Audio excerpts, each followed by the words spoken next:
Welcome to Mac and Bleu, the cutting-edge podcast for the nation's builders, merging the realms of construction with exciting advancements in technology. Join us on a thrilling journey where we delve into the dynamic world of blockchain, AI, the metaverse, virtual and augmented reality, and their transformative impact on the industry. Our engaging discussions span a wide spectrum, covering not only construction, economic development, supply chain, and market segments, but also exploring the vibrant tapestry of diversity within the construction landscape. We shed light on the intersection of local politics and its profound influence on the construction sector, while championing the remarkable contributions of women and minorities in construction. For all things Mac and Bleu, head to www.macandbleu.com, and don't forget to subscribe on YouTube. I'm your host, JJ Levinsky. Now let's get into it. Hi, everyone. Welcome to another episode of Mac and Bleu. I'm your host, JJ Levinsky, president and co-founder of Blue Wave. I'm lucky enough to have Andrew Sispoidis on today. Before I give all his accolades, he is the current CEO of Kynismos AI, amongst many other things, which I'll go into in a minute. Elated to have him on today because I think it's another complimentary discussion about all the things that we try to do here on Mac and Bleu as far as building the future. Hopefully Andrew will enlighten us and tell us what the future holds, because he's got that crystal ball. But anyway, Andrew's lucky enough to join us from Europe right now. He's a world traveler, world everything. Just to kind of give a little background, he's formally educated from not only New York University, but also the University of Oxford. He's been, co-founder and CEO of 7 startups. He's raised capital. He's done exits. So what's really cool about this conversation is it's both an AI tech type thing, but I love it that Andrew also brings the pragmatic capital stack part to a lot of things that we talk about on this podcast. With that, Andrew, welcome. Well, JJ, thank you for having me on. This is thrilling, especially with the crystal ball. Yeah, so hey, give everyone the Kynismos, what's the meaning, and let's start with that company first, and then let's unravel it, and let's just start there though. Great. Yeah. So the word Kynismos is a philosophical concept that basically means there's no separation between theory and practice, and we named it that because, and it may change. All these things, tend to as they evolve, but. Love the name because it really connects to what we want to do. We kind of want to be purists about what we're doing at this point because we think the consequences are really, really high. So that's where we're at with it. Love it. And then how long have you had this now, this organization? So the concept has been kind of germinating for probably 15 years. I've been in cybersecurity and kind of, just as a general concept, but really started this company November of 23. So less than a year, almost a year. And then I'd be remiss if I didn't say it, is for those of you that end up looking up Andrew, you'll see that he's done tons of podcasts, but also some TED Talks. And I think it's just very pragmatic, everything that he's done during the course of his career. So Andrew, if you would, just like on other podcasts, if you would just go back into the history and give the couple minute elevator speech of why the hell are you doing what you're doing now? What happened X amount of years ago that led you down this path, and aligned your passions with how you can effectuate change in the marketplace? That's actually a really good question, because that's a great way to phrase it, honestly, because I've been in technology for over 30 years. Started off in computer gaming and loved it. We were young. It was early in the industry, and we got to take a great ride. Honestly, it was just incredible people, and we got to kind of be part of a community. That was amazing. And, the kind of people that were involved were incredibly brilliant people. From all disciplines, essentially, everything from, former defense contractors that came out of the Cold War that, they wanted to kind of move into a new type of technology. And that was computer games. It was the center of a confluence of a lot of different things. So cut my teeth there, learned from a lot of incredible people, and then moved into more serious technology, because a lot of the underpinnings for, so much of what we do today, even this conversation, it has its roots in gaming, really, in many ways. The idea of being able to, there's just the technology itself, it kind of always tends to lead. So, started some more serious companies subsequent to the gaming industry, moved into the communication technology space, specifically, what we're doing right now. The idea was we did collaborative communications. Before that, we were bridging the IP networks with the telephony networks. We had to actually build our own hardware to do that. And it was, there's kind of a complex task back then. But, I was probably actually, I'm pretty sure, it's not documented anywhere, but I'm pretty sure that I'm the first person to ever do voice and video over IP conference remotely. And it was a technology that we had built and we were kind of developing. It was a product called the company was called Axiom 8. The product was called OSEA. It was, this kind of elaborate communication suite and, doing some of the same stuff that we're doing right now. But this was late 90s, early 2000s. Yeah, I was just going to ask the timing of that. And then I was going to guess the late 90s, just based on kind of the way you were framing it. Yeah. There were a lot of things coming together then. And it was interesting because just post that 2000, .com bubble burst, there was a lot of things that happened prior to that. As an example, all these, Global Crossing is a company that was around then. A number of other companies were actually building all this fiber optic across continents. And so post 2000, they called it dark fiber. It was basically all these fiber optic networks that were basically not lit up. That basically means they weren't being used at all. It took years before they actually started to actually get used. And now, of course, the internet is built on that. And of course, it's advanced since then. But it was a really nascent time in that, in kind of the communication layer of the internet as we know it today. Great. And yeah. Keep going. Yeah. And so basically from there, I stayed in just advancing technologies. We're kind of very lucky, again, incredible people around me on the cutting edge of, what the next thing might be. We, just had a little bit of a think tank, really. And so some of the areas that we moved into were, again, this communication technology, then cybersecurity, identity, basically pattern matching.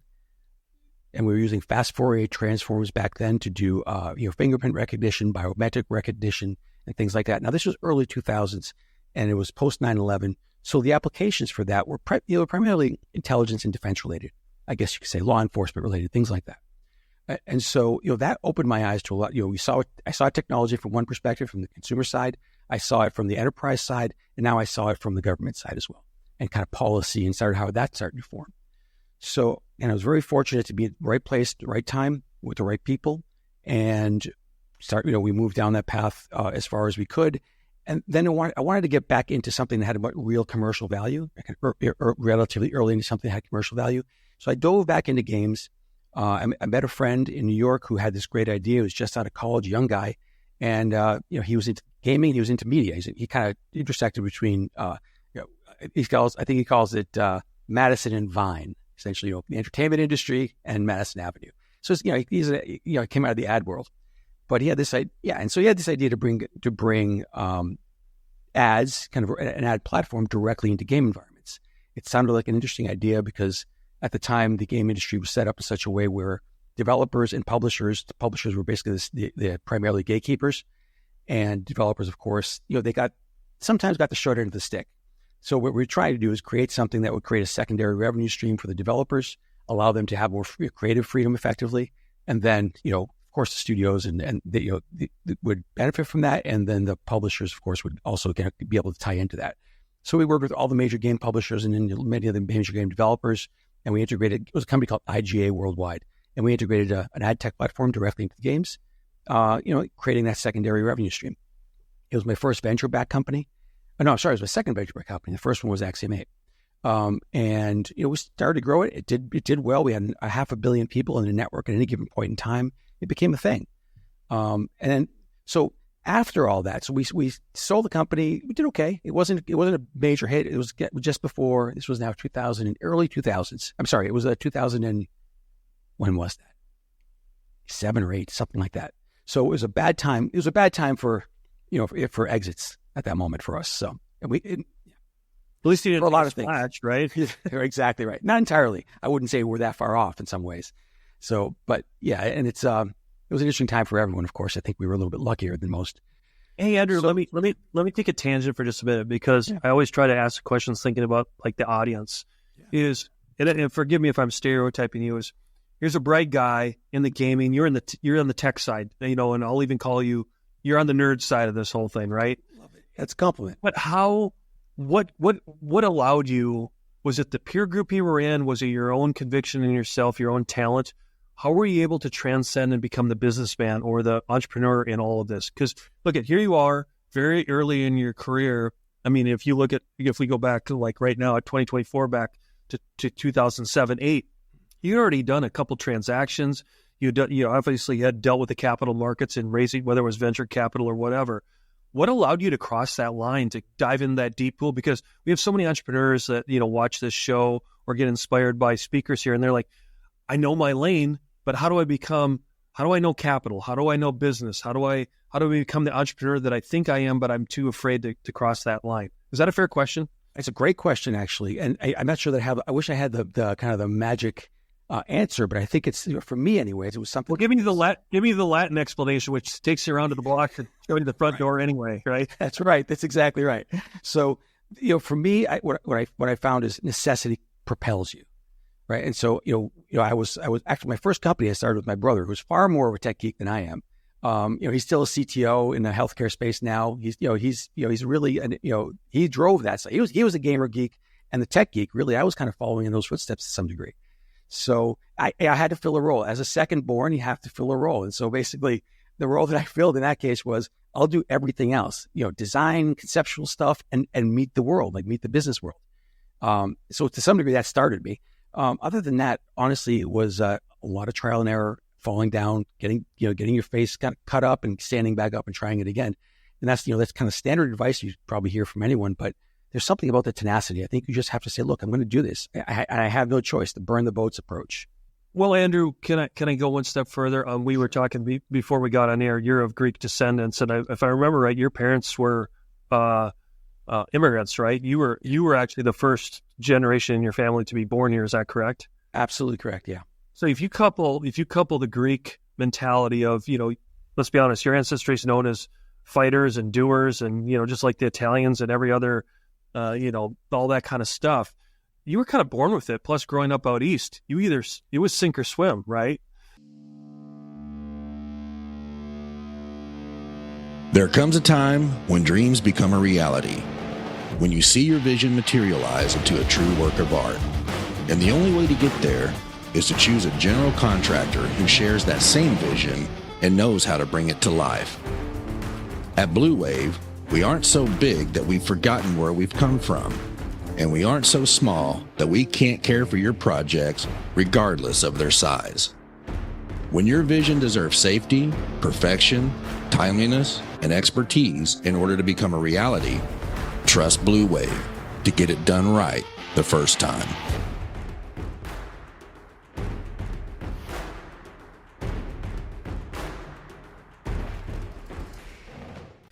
Absolutely. No, that's actually, you touched on something really important because I was 7 years old, my parents bought a Dunkin' Donuts.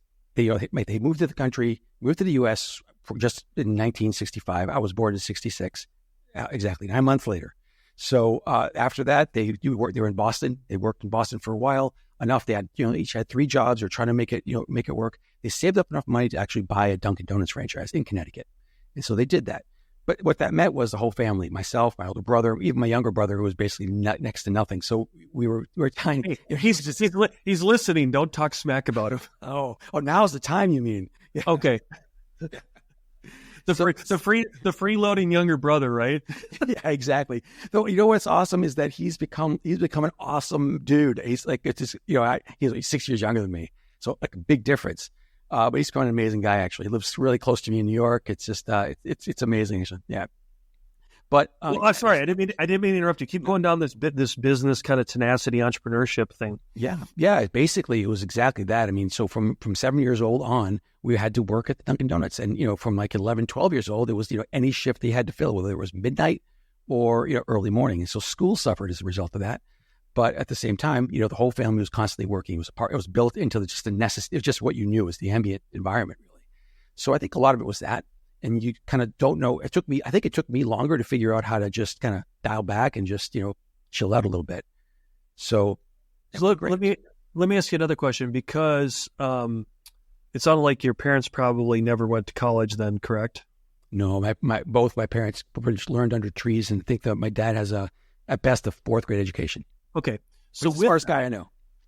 Right. So a lot of us were raised that way. And so I'm asking the question again is, so you said you got an older brother, right? So if you go back to that time, were you as a family, were you and your brothers self-driven at that point? Or did mom and dad instill that in you, like, hey, remember, we're not too far apart in age. So back then it was go to college, go to college, go to college. Yeah. What was that like for you in your household?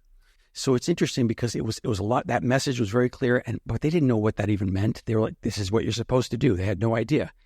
So there wasn't a lot of guidance around that, but at the same time, there was a lot of push towards it. While at the same time, it was pushed towards go to college, do your homework, do your schoolwork, but go to work at the same. It was this interesting trade-off between. Don't be a freeloader, Andrew. Right, exactly. Get productive, do something. So it was definitely that, and the truth is that they had zero education effectively, but they're some of the smartest people I know, and I think that's the other part. That I had to. That's kind of set a high bar without even trying. They set a high bar. They came from nothing and they made something of themselves. And so now what's next? Like if you're going to carry that same torch, it seems like a much steeper hill, but honestly, they had a tougher job. No question about that. Well, thanks for taking just a tangent and going down that. It's always, as you know, you've done enough of these podcasts, the connection of the audience of where they can self-reflect and look at their own family, their own upbringing, all those kind of things. It resonates with people because then they feel, they get inspiration, right? It's like, hey, my face has been, or my extremity's been knocked in the dirt, as we always say, dick in the dirt, and we get up and do it again. That's right. So anyway, so where we were when we kind of tangential, I'm curious. So now we're in 08, 9 type frame.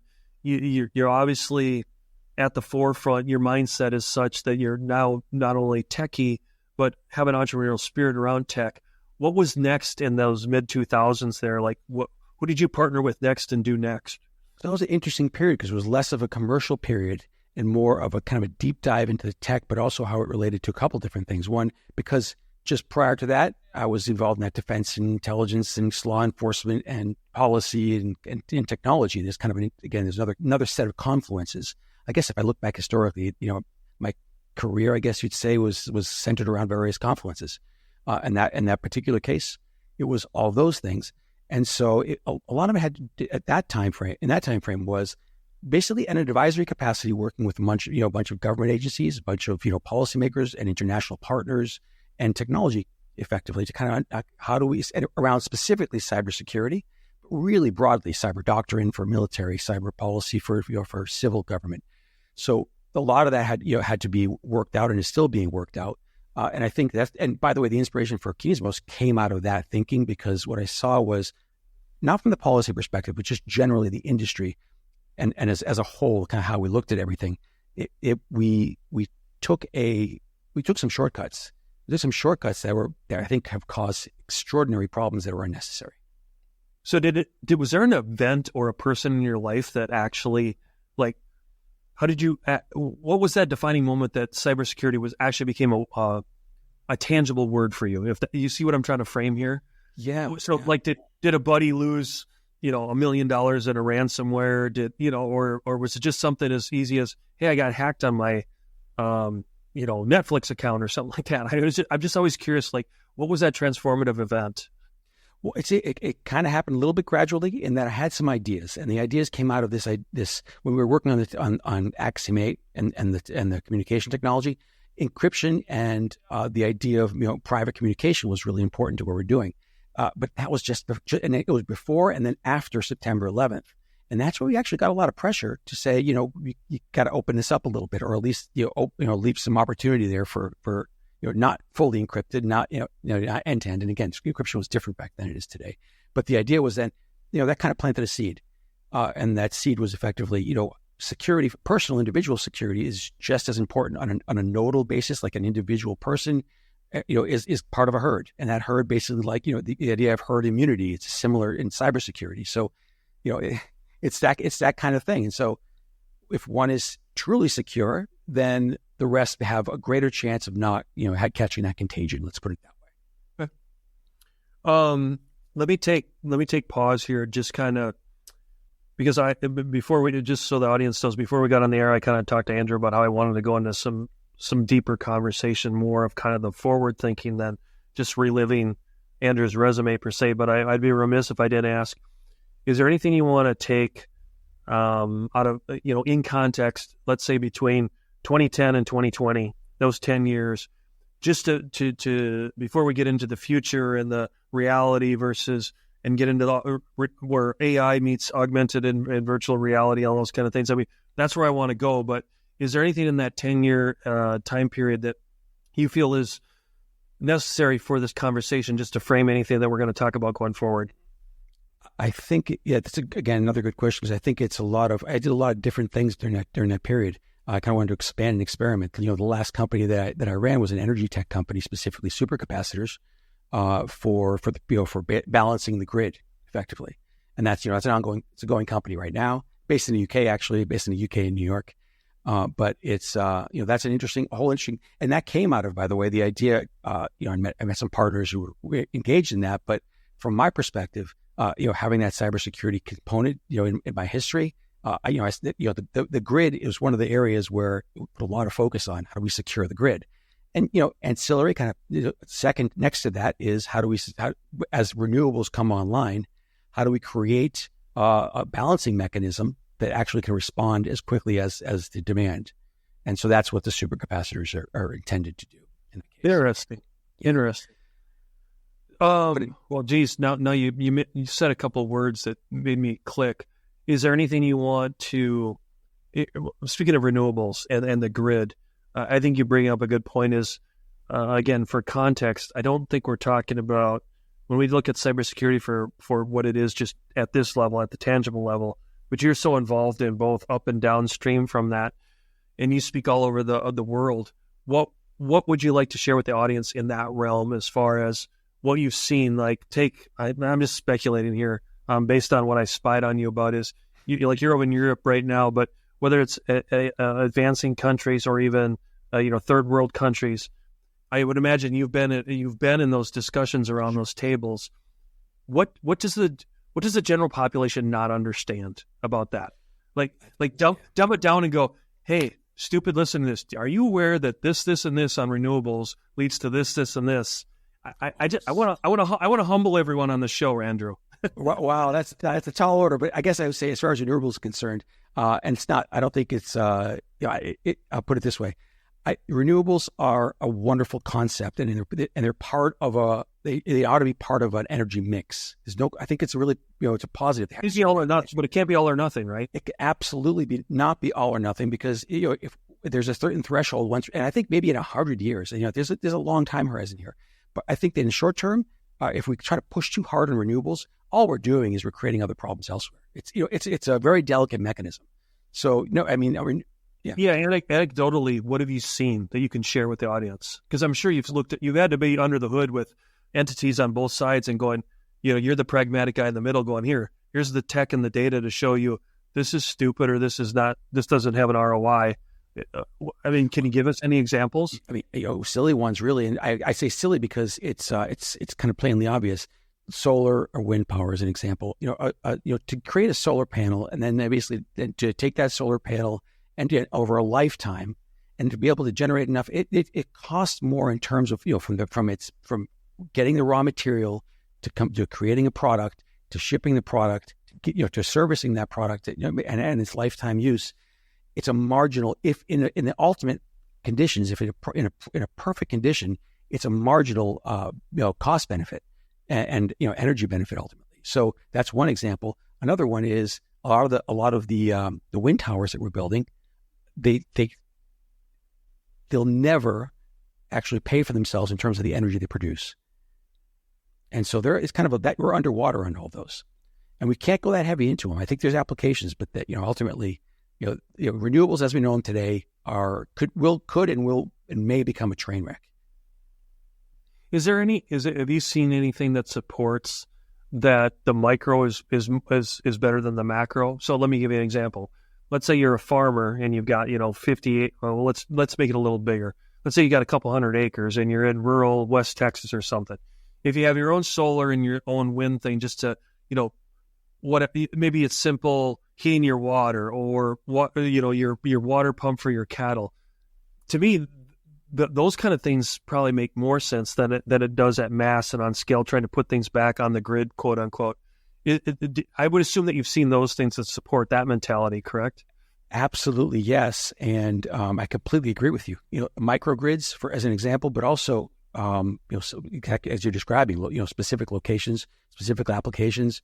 It's, it could really, really work under those environments. As an example, Puerto Rico is looking. The Department of Energy is funded a project for Puerto Rico to actually redo the entire grid on Puerto Rico to make it suitable for renewables, because it's not right. No grid in the world is suitable for renewables.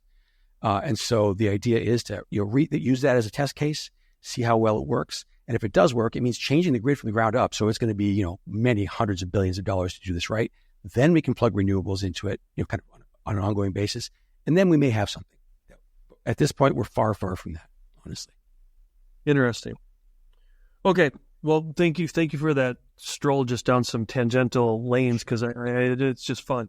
So this is where I want to take a moment before we get into the fun stuff. Is for those of you that have seen the episode earlier this summer, we had horrible. I can't think of her name. Ethan.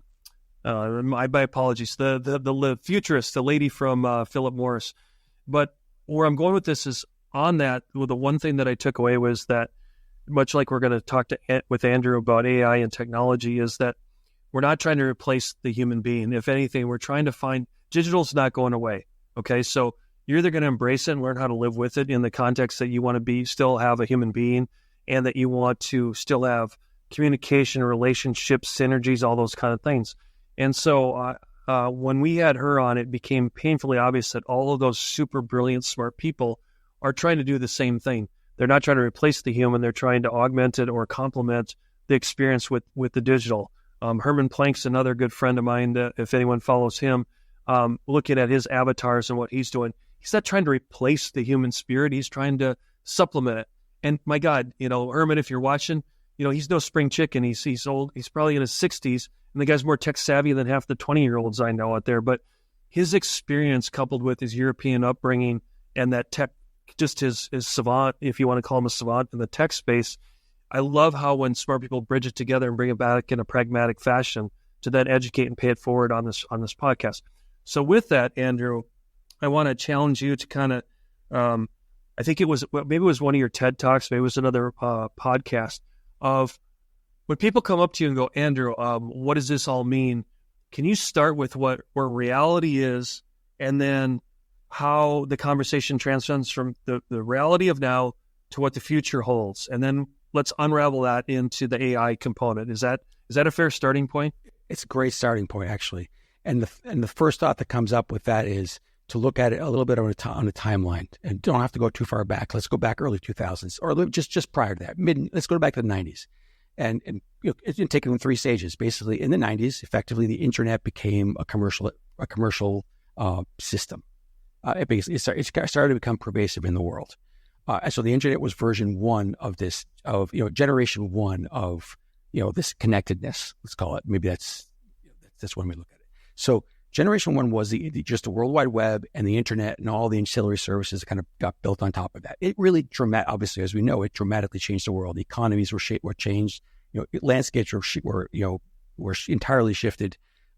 Amazing things came out of the internet as we know it today. But we made mistakes along that path.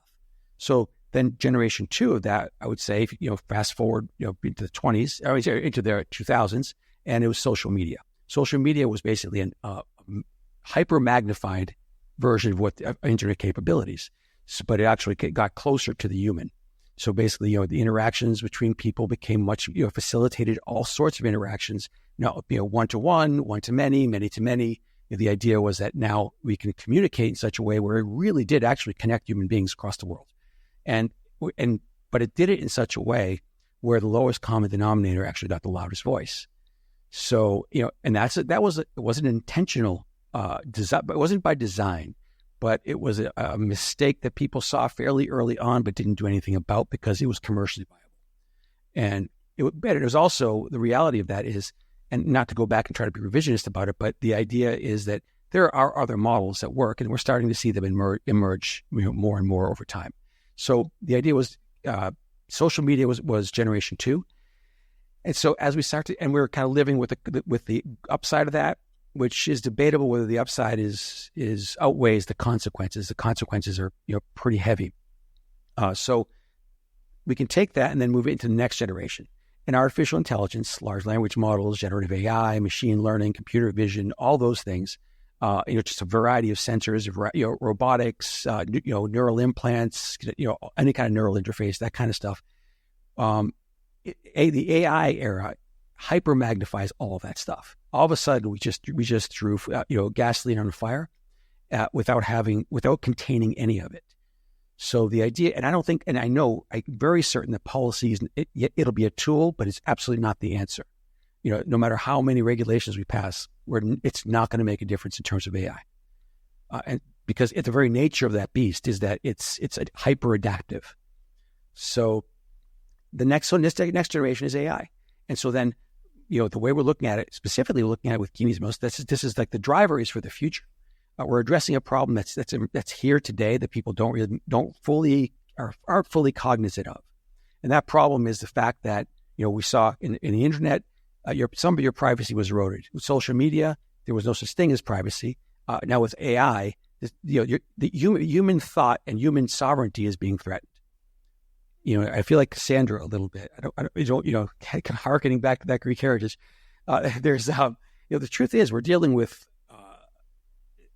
unbelievable complexity. And so the one thing I would say to people today is say, look at everything that you've done, everything you've said, every interaction you've ever had will be captured, and not only captured, even your inner thoughts will be captured with AI, because it's very easy for an AI effectively. I say AI, it's a general term, but I'm going to use it just for convenience. But so that generic term AI, it will become more intimate with every individual than any individual is with any other individual. And it's going to intermediate every relationship. It already does. Look at social media. You could easily argue that social media is a big intermediary. Everything from texting to WhatsApp to Instagram, Facebook, all of those, and TikTok. Those are communication mechanisms more than anything else. But that's mediating conversation. It's mediating, emotion. It's mediating policy and how people view the world. It's shaping people's brains. And so that's generation 2. Now, generation 3 is that hyper accelerated version of that. So AI will know your inner thoughts, how you think, why you think it. It'll be able to anticipate things that you can't imagine. And if you can, that's an incredible thing from a utility perspective. But then when you think about it, let's look at it this way. Would you put your kid in front of something or someone? Would you allow something or someone to have access to your kid that knows every single thing about that child and basically can influence that child in ways that you can't even imagine? And I would argue that you'd want to put at least one layer of protection between that thing, that entity, whatever it is, and your child. And so that's kind of how I'm looking at it and saying, here's where we are right now. We're at a really complex time. We're at an intersection. And if we don't make the right decision this time, generation 1, we didn't do it. Social media, we didn't do it. If we don't do it this time, I think the consequences are far worse than we can imagine. So how do you break, Andrew, let me ask the tough questions now. There comes a time when dreams become a reality, when you see your vision materialize into a true work of art. And the only way to get there is to choose a general contractor who shares that same vision and knows how to bring it to life. At Bleu, we aren't so big that we've forgotten where we've come from, and we aren't so small that we can't care for your projects regardless of their size. When your vision deserves safety, perfection, timeliness, and expertise in order to become a reality, trust Bleu to get it done right the first time.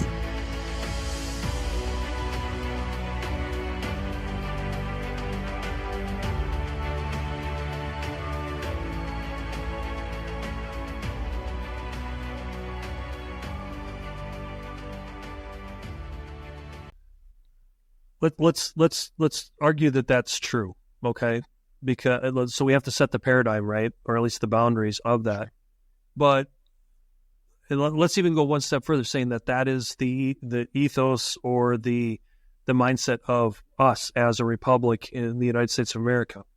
And without damning another nation, let's say China looks at it and says, well, "That's great. You can be naive. The U.S. We'll leverage all that shit against you, and we'll actually propagate so much data that the machine learning and AI will skew it to our advantage so that we can then, that has to be why you're flying around the country or around the world right now talking about both AI and cybersecurity is garbage in is garbage out, right? I mean, AI and machine learning and all those things, it's only as good as the data and the years and years and years of whatever there, like you said, whatever's flowing that can be captured.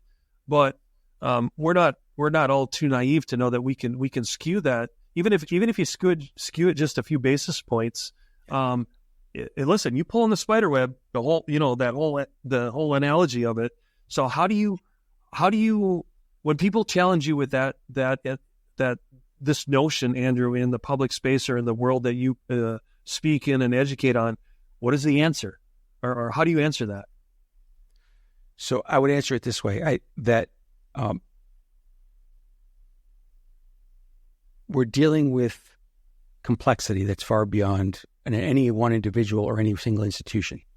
That complexity, so to start with as a basic premise, I think that's true. I think that's undeniably true. It's, there's, the complexity we're dealing with is bigger than any institution, any single institution, probably any particular group of institutions even, and certainly any individual, or collective of individuals. So that's a tremendous amount of complexity that's actually being leveraged. And so the answer to that is that, given that that's the reality, given that that's the environment that we're dealing with, one thing we need to do, I think the core thing we need to do is put a layer of protection between us and all of that chaos. And I think that's the thinnest thread is that. Can you frame that deeper? Do you know what that level needs to look like, or just say, is there any examples you can give on that first layer of protection? Well, so that's what we're trying to build, actually. And it's one of the things, So we're trying to build it for the individual, and because we believe that, from that individual node. Exactly right. So we're trying to build it for the individual. Yeah. That's actually a hell of an approach now that you think about it. Now I think I understand better what you're trying to do. And it makes sense, right? Well, I'll put my contractor hat on. You have to learn how to build a shed before you can build a skyscraper, right? I can imagine. Absolutely. Yeah. Oh shoot, where were we going? Okay, so that's the reality. Is there anything else you want to frame on the reality side? I would just say that we have to take action, and we should take action soon. And it's, again, I don't think policy is going to be the answer. So we really do have to look for technological and cultural solutions. And I think that I talk a lot about this idea of discernment. I mean, we can talk about that later if we get to it, because it's it's its own little thorny web. But I think that's an important piece here is discernment. But it's a cultural component. Yeah, it was funny you mentioned that word, because I was trying to think of that. I've been fortunate enough to, I think of myself as a little bit more global than the average American, but just because the things that I saw and did as a youngster. But I always I think it helped me as a younger man growing up in the United States, as I wasn't so myopic in my thinking. Back to the cultural piece, you and I being able to talk about your Greek heritage beforehand, just kind of having an empath. Being an empath around all those kind of things. Mm-hmm. So with that, what, again, back to how you are crafting with your organizations, both past and present, how do you bridge that cultural piece then? Or do you have solutions in place, or is there anything you can share with us? Yeah, so that's a really interesting concept, because the very nature of culture, it's a delicate balance. Oh, here's an example. I'll give an extreme example. I forgot the name of the organization. What they're trying to do is to use artificial intelligence to communicate with other species, or to understand language of whales, for example, or honeybees. But we'll use whales as a great example, because that's the example they use when they were talking about it. So the idea there is that artificial intelligence. Let's just assume that we can understand what the whales are saying. Let's just say we get a pretty good map of that, and we can pretty much understand. We're fairly fluent in it. And then when we flip it around, what is our responsibility in terms of, let's just say we can speak the language. We can talk to whales now. But by doing that, if we basically sink a microphone into the ocean and we start talking whale, and we start saying stuff to whales that are basically, it takes them off of their 85 billion years of evolution and accumulated wisdom as a species. And they're like, hey, look, there's some good hunting over there. Or whatever we end up saying, if we say it right or wrong, we're basically influencing a culture we've never touched before. So if we can think of that purest example, then look at how this kind of technology is impacting humans. I think the first place to look is to say, well, we need to take a step back. we need to look at this technology as something that has the kind of power that we know that it has, but we're not really willing to take, to really honor that, and then start approaching it from that perspective. So, really being more delicate about the process than we have been. And I think, again, the only way to do that, the right way to do that is first, let's put a protective layer around everything, around what is human, because that's what's going to be under threat. And once we have that protective layer, then absolutely we can start to evolve what's outside of that valence, what's outside of that shell. Interesting. Let's so go as far to the end of the spectrum as you can on the fear factor. What do people hire you for and ask you for that just like, are you still surprised every day when you get the call, hey, Andrew, it's so-and-so, this is my fear, what can you do to put protection in place? What can you share with the audience in that realm? Because I got a feeling you've heard some crazy stuff. Well, it's a really good point, because most people are several steps behind, and they kind of want to mask. It's so in some sense it's so terrifying that we kind of block it out. There's a little bit of that going on. So from a kind of average human perspective, people are worried about cyber hacking or their identity theft and things like that, and that's the lowest bar in reality. What you really ought to be concerned about is the fact that everything you say and do is quantified at this point. And so, and it's becoming more and more so. What does that mean? I mean, I get that a lot of people, when I tell them that, they're like, well, okay, so what? I really have nothing to hide. It's not a big deal. But the reality is that we're not far away. Let's look at it this way. If that was a direct neural connection, and that all the stimulus coming in from that and all the input that comes in from that neural connection is intermediated by AI, essentially what is the human within all of that? And it's not just, it's not as if we're going to have the upper hand. I guess that's the way I'd look at it. Yeah, agreed. So with that, Andrew, let me challenge you. This is some of the simple things: patents, copyrights, IP. Does it all go away? Well, that's a great question. Yeah, here's an example. That's a perfect example, actually. So one of the things that we talk about with Kynismos is, what we're trying to protect is the conversations you're having with any language model to start with. That's version 1 is any conversation an individual has with any language model. We want to make that completely private and completely anonymous and completely secure. Not because there's nefarious things that people do, because that's up to the large language model companies to make sure that, someone doesn't learn how to build a nuclear bomb. That's not our responsibility. We couldn't control that one way or the other. We don't even want to know what people are talking about to the AI, because that's private. It's not as if we're saying, people are plotting together to, it's not a communication platform. It's basically an individual and their private thoughts with an artificial intelligence, and no one should know that. It shouldn't be centrally controlled. No AI company should know what those conversations are, because you talked about IP and I'll talk about that in a second. But the other side of it is, personal and private conversations. People talk about, relationship issues with AI. They ask all these questions. They talk about healthcare issues. They talk about childcare issues. They talk about all sorts of traumatic things because it's an incredible resource. But those things are not right now. When you do that, you're basically feeding the AI. You're basically feeding large language models and those companies. And they're not nefarious. I'm not suggesting that they are. But the fact is, once that information, and in some cases, it's. But Andrew, there's still capitalism. I mean, let's not be too naive. I mean, without bashing an industry, let's go to one of the biggest industries in the world, which is big pharma. Sure. If people are that naive that they don't think that that's, like you said, back to, hey, my so-and-so, well, why do you think you're getting targeted with, your COPD medication? I mean, come on. It doesn't take a rocket scientist to know what's going on. You're absolutely right. You're absolutely right. And so take that, magnify it, make it extremely intimate, and then we have some real problems. So the idea is that, you talked about IP, and so I'll touch on that, which is one of the other things we're trying to do is people are having all sorts of conversations with AI around creative projects or business projects. And they're asking questions. There are some enterprise solutions that are being developed right now that kind of support some of that security layer, which I think is great. But individuals certainly don't have it. Small businesses, medium-sized businesses don't and won't have it for a while, and families won't have it. So the idea is that's what we're building. We're building the thing for individuals to be able to have private and secure and anonymous conversations with any large language model, so they don't give away their IP, so they don't give away their personal anything really. So that I think is an important first step in how we start to address some of these issues. What I was just thinking of something else you said. If I go back to you understand enterprise value, and imagine that you were building a company and you wanted to get to a 10 multiple to sell or something. How does this conversation play into future enterprise value of organizations? Because let's be honest, that's balance sheet and P&L stuff.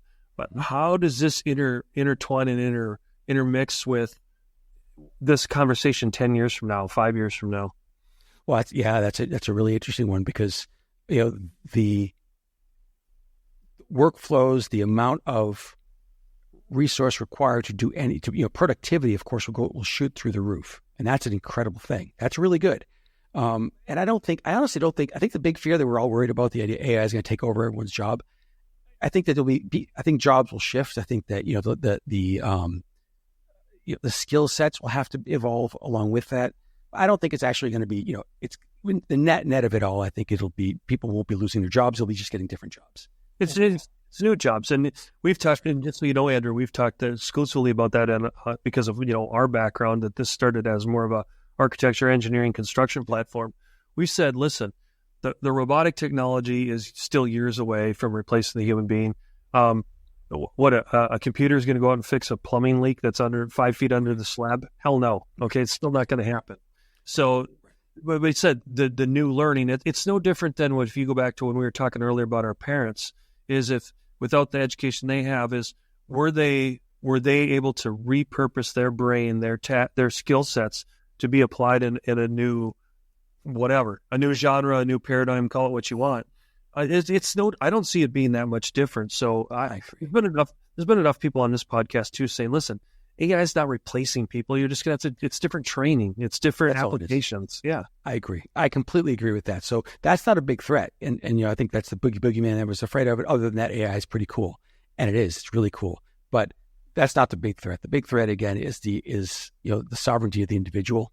What does it mean to be human? I mean, if you talk about the future stuff and the big scary stuff, what scares me is the fact that, this concept of interconnectedness is wonderful. But the concept of privacy and allowing yourself to have, or being allowed to have, free and independent thought, that's pretty important too. I would say certainly, growing up in the U.S., that was, that, and my parents came to the U.S. with that idea. They were refugees, actually, which is interesting how they left. My dad was born in former Soviet Union. He was, long story, they ended up as refugees there. And then from there, they had to emigrate to Greece. And then from there, finally, they came to the U.S. But the idea was that, independent thought should be a pretty cherished thing. And we're going to give that away in a flash. And I think that that's the problem with, the good of the AI is it connects us and it does incredible things for productivity. The really negative side is it would give away independent thought, and then ultimately just individual sovereignty. That just goes away, and it goes away kind of overnight. Do you think another thing that just hit me, Andrew, was back to the cultural piece? Mm-hmm. Let's look at the United States. So when you let's say you looked at our grandparents' age versus where our kids are. Okay, I mean, I'm in my 50s, but I look at my mom's still alive and she's in her 80s, and other than her phone, she has no clue, right, as far as connectivity. But in other words, what I'm trying to look at is the relationship that we have in the U.S. from our youth to our elders. Let me flip gears, though, back to what you were saying with that sovereignty. Is the first thing that came to my mind would be like the Japanese culture, where how proud and proper their elders are, that of the culture, the tradition, all those kind of things. And then you see the young Tokyo kids that are probably 10 times more advanced than our kids. So now it says that the gap in the Japanese culture, is that a good example of just how far that sovereignty can go? Well, that's a great observation, actually, because I think Japan does have it's built into that flexibility seems to be built. They're kind of a rigid culture. You could argue that a rigid culture in some sense, but they're actually flexible. Yeah, that's exactly good. Yeah, good. Okay, good. Thank you. And that's why I brought it up. I'm like, hold it, Andrew. I'm seeing it at face value. What are you seeing in the world that you play in? So you're actually saying that that Japanese culture, they're much actually more flexible than we give them credit for. Yeah, absolutely, in so many ways. I mean, they're extremely adaptive. They adopt new technologies incredibly quickly. They integrate those technologies culturally on a very deep level. And it seems like there's a surface adoption, but it actually goes pretty deep and it evolves very quickly. So they're ahead of us. I think they're a great place to look for what the future might look like. Of course, there's different cultures around the world, but I think that's that's a really interesting focal point. So now that we've talked a little bit about the fears and stuff, what do you? I guess I'm trying to phrase this question properly. Other than that, the personal umbrella, if you will, or the Star Wars defense system, if you want, around the personal sovereignty.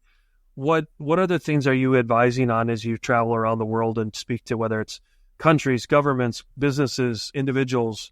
What are those conversations like?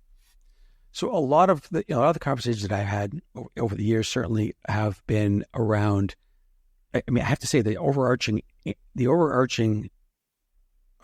theme is separating. Essentially, you said early on, we started the conversation with the idea of the human versus the machine, effectively. The idea of we're not looking to change change humanity or the individual human. That's not what technology is seeking to do. It's certainly not the general ethos in technology world. Looking to augment and make better. So the idea is that we're coming to the point where the metal is meeting metal. And what I mean by that is that the integration of the human and the machine are becoming so tight that we really should be thinking. It's almost like they're mortis and tendon. I guess it's, being a construction trade, you know much more about that than I do. But it's a lot of that. No, that was a great analogy or metaphor. Well, thank you. I just have that. That's the extent of my knowledge in construction. But the idea is that becomes so tight now that we really have to think of. I guess I put it this way: we really have to think of technology and how we integrate technology as a kind of self-care. It's kind of like healthcare to a large degree, because it's deeply integrated, and it will become more integrated. And so I think you really just hit the nail on the head and I'm guilty, because look at the way we started the podcast. It was fear, caution. It's like, no, look at the enhancement. What can you do for yourself that this can enhance your connectivity and your own experience? I can't thank you enough for just kind of twisting that whole narrative on its side, because you're right. That's what this is about. That's what it should be about, because just like history, if you live in fear, it'll self-profit, or whatever the word is, right? It'll just, that's right. It'll come to fruition because you've almost willed it to happen. That's right. Yeah. And then you can't play the martyr card anymore either. Like, oh, I told you it was going to happen. It happened. Well, get off your dead ass and do something about it. Right. Absolutely. I think that's another big part of the ethos that we have to really kind of lock in on. I think younger generations struggle with that a lot more. The idea of just leaning into that pain. I think you have to. And so, just in general, in terms of getting up and doing something about it. And I'm not trashing young generation. I think they're incredible and really smart. But yeah. Anyway, I was just looking at the clock. We got about 10 minutes left, Andrew. You talked earlier. You said if we have time, you want to. I think it was you were talking about some discernment of a certain thing. You want to reopen that dialogue? Yeah, sure. I mean, the idea is this. I think it's pretty simple, really. The idea is that the one thing I think that slipped in terms of kind of how humans not even interaction, how kind of culturally, I think a big theme of the conversation today has been culture. And so the idea is that on a cultural basis, one thing that's really slipped, and I think social media is really responsible for this, is discernment, is the ability to basically look at an argument, look at a situation, and to be able to analyze it not only from an intellectual perspective, an emotional perspective, cultural perspective, essentially to do a deep and thorough kind of 360-degree analysis of anything fairly quickly. What you end up calling that is discernment. The ability to say, okay, I build enough of a library of what is true. And, again, the concept of truth has become very relative recently as well. And that's just not, that isn't the truth in reality. There is a truth. I think there's a relatively objective truth. I had this argument with very smart people. I think, and what they're saying, I think makes a lot of sense, but there's a holistic perspective on this as well. And I have to say that there is an objective truth, and there's no, and I would say people look at it and they say, well, that objective broad truth is God, and that objective is the universe, or is the unifying principle of the universe, or something like that. It doesn't matter how you look at it, but I would have to argue that there's a truth, at the very least, as it relates to everything that any human being will ever do. There's a truth as it relates to that. So having said that, I think that there is a lacking in discernment, more increasing lacking in discernment, because we're basically not anchored in a fundamental truth. And so I think that, if we look at, and I'm not saying religion, although it's easy to interpret it that way, and that might be one way. Certainly, I think for a lot of people it is, and I think that's great.